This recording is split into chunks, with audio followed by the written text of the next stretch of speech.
Hi. So my topic for this semester, for the research, was all about dream interpretation and its impact culturally throughout history. So I originally wanted a few main elements. I wanted to find if there were common dream elements throughout history that had different meanings, different symbols that all had a kind of a through line. I also wanted to learn about the cultural significance of dreams themselves. I've always found that incredibly interesting, and I learned all about the practice of oniromancy, which is the idea of using dreams as foretelling the future. And finally, I wanted to discover what experts believe dreaming is in reality, so what it actually could mean. So throughout history and across cultures, there is not a clear through line for meanings within dreams. Oftentimes, symbols clash in meaning from society to society. A great example of this is in ancient Rome.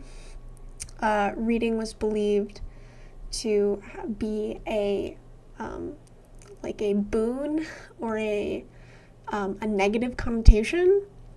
A negative view of the world, basically, was what, if you were reading in a dream, it was negative.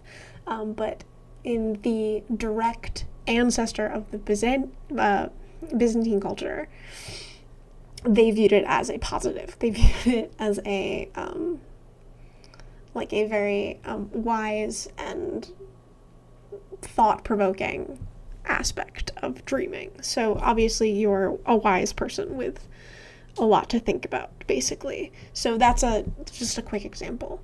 Although the meanings are different, the importance of the dreams themselves is a universally accepted concept.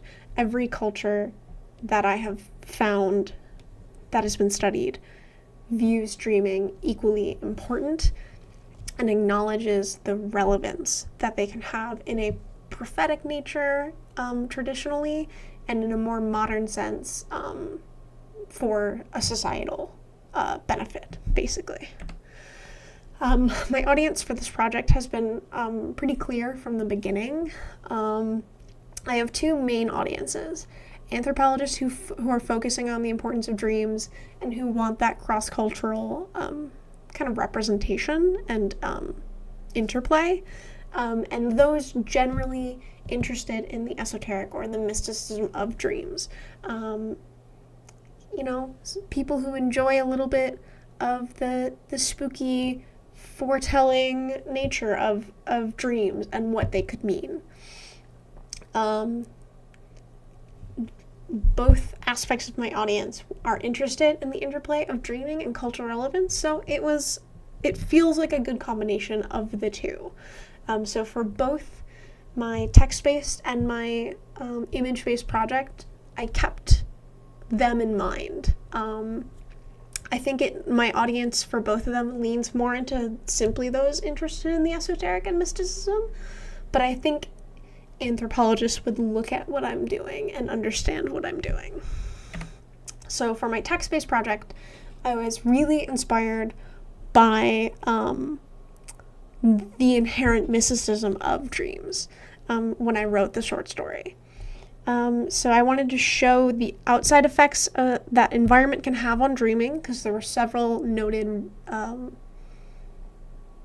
examples of that in the text that I found.